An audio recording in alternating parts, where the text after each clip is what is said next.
বিসমিল্লাহির রহমানির রহিম। প্রিয় দেশবাসী,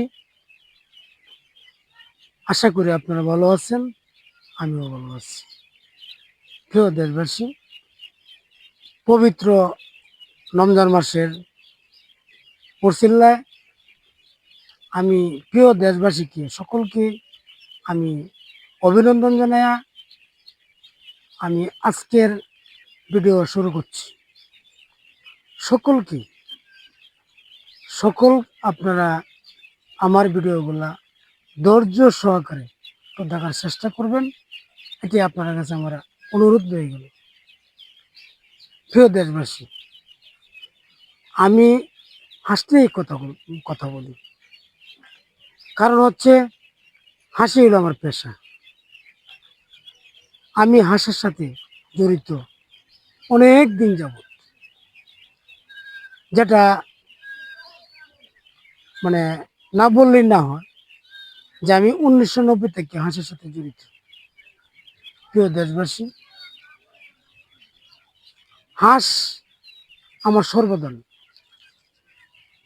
কারণ আমি খাইতে বইতে উঠতে সকলে সবসময় খালি যেন আমার সামনে যেন তো খালি হাঁস ছাড়া কুচ্ছ দেওয়া যায় না, মানে আমার সামনে যদি খালি হাসি যেমন দেওয়া যায়।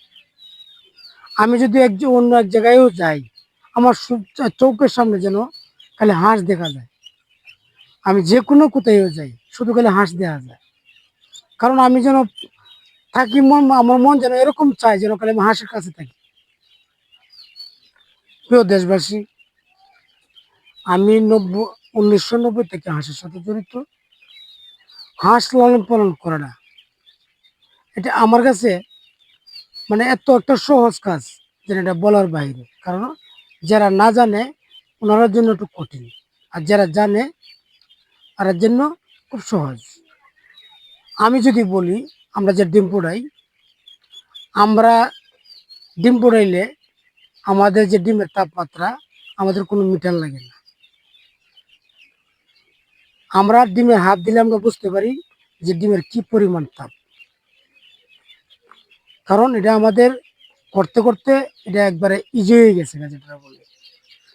তো বাচ্চার বেলাও যদি আপনার কাছে বলি যে আমরা বাচ্চা দেখলে বুঝতে পারি যে বাচ্চার কি অবস্থান, কি কোয়ালিটি, বাচ্চার কি নমুনা, বাচ্চা কোনো অসুস্থ আছে কিনা, বাচ্চা সুস্থ আছে কিনা, সব ধরনের জিনিসই আমরা দেখলে অনুভব করতে পারি। প্রিয় দেশবাসী, আপনারা জিরো বাচ্চা দিয়ে কামার করেন, বোরিংয়ের বাচ্চা দিয়ে কামার করেন, এবং ডিম সিডাইনে যেটা ডিম একটা দিলে আসতেছে এটা দিয়ে করেন, অথবা রানিং ডিমেরটা দিয়ে আপনারা করতে পারেন। এটা হলো আপনার মন খুশি। তবে আপনারা এক নম্বর আমি বলবো যে আপনারা যারা জিরো বাচ্চা দিয়ে কামার করবেন, আপনারা যেন ভ্যাকসিন সঠিক থাকে। আপনারা যেটা 15 দিনের বাচ্চা, বোরিংয়ের বাচ্চা দিয়ে আপনারা কামার করেন, এটা ভ্যাকসিন দেওয়ার মতো চেষ্টা করবেন। যারা 1 মাসেরটাতে নিয়ে যদি আপনারা কামারটা করেন, এটা একটা ভ্যাকসিন দেওয়া থাকবে, বাকি ভ্যাকসিন আপনারা দিতে হবে। সবসময় যেন আপনারা খেয়াল থাকে যে হাঁসের 1 নাম্বার কাজ হচ্ছে যে আপনারা ভ্যাকসিনটা যেন সঠিক থাকে। এই জিনিসটা আপনারা একটু খেয়াল করবেন, কারণ হাঁসের ভ্যাকসিন হলো মূল।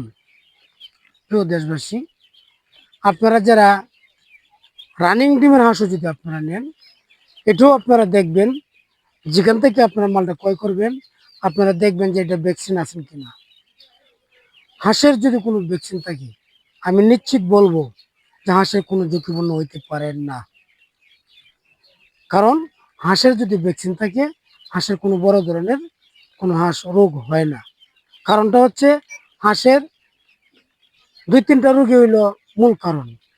যেমন আমি যদি বলি, ডাক প্লেগ, ডাক কলেরা, এই রোগে যদি হাঁসের যদি কোনো আক্রমণ না করে, অন্য রোগে কোনো হাঁসের ক্ষতি করতে পারে না। এই জন্য আমি বলবো যে আপনারা সবসময় ভ্যাকসিন আছেন কিনা সেটা আপনারা লক্ষ্য করবেন। অথবা যারা আপনারা ভ্যাকসিন দেন নাই, আপনারা দিন। আপনারা যে যেটা দিয়ে আপনারা খামারটা করেন, জিরো বাচ্চা দিয়ে করেন, 15 দিনেরটা দিয়ে করেন, 1 মাসেরটা দিয়ে করেন, আপনারা যেন একটা বিজ্ঞ খামারের কাছ থেকে মালটা ক্রয় করেন। আপনারা যেন কোনো ঝুঁকিপূর্ণ না থাকে। প্রিয় দেশবাসী, আমি এই মুহূর্তে রমজান মাসের দিন কথা বললেও, অতিরিক্ত কথা বললেও কষ্ট হয়। আমি বলবো যে এই বাংলাদেশে যদি একটা কামারি লাভবান হয়, সেই ক্ষেত্রে আমি লাভবান।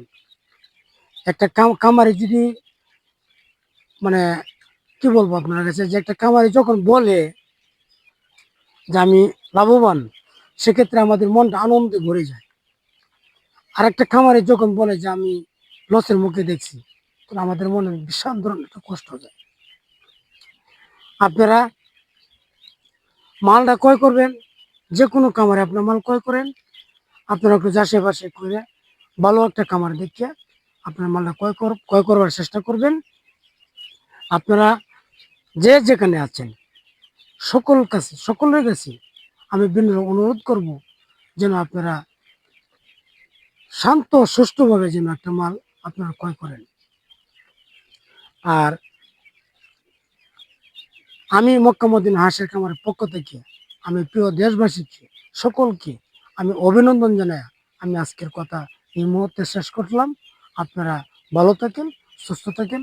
আল্লাহ হাফেজ।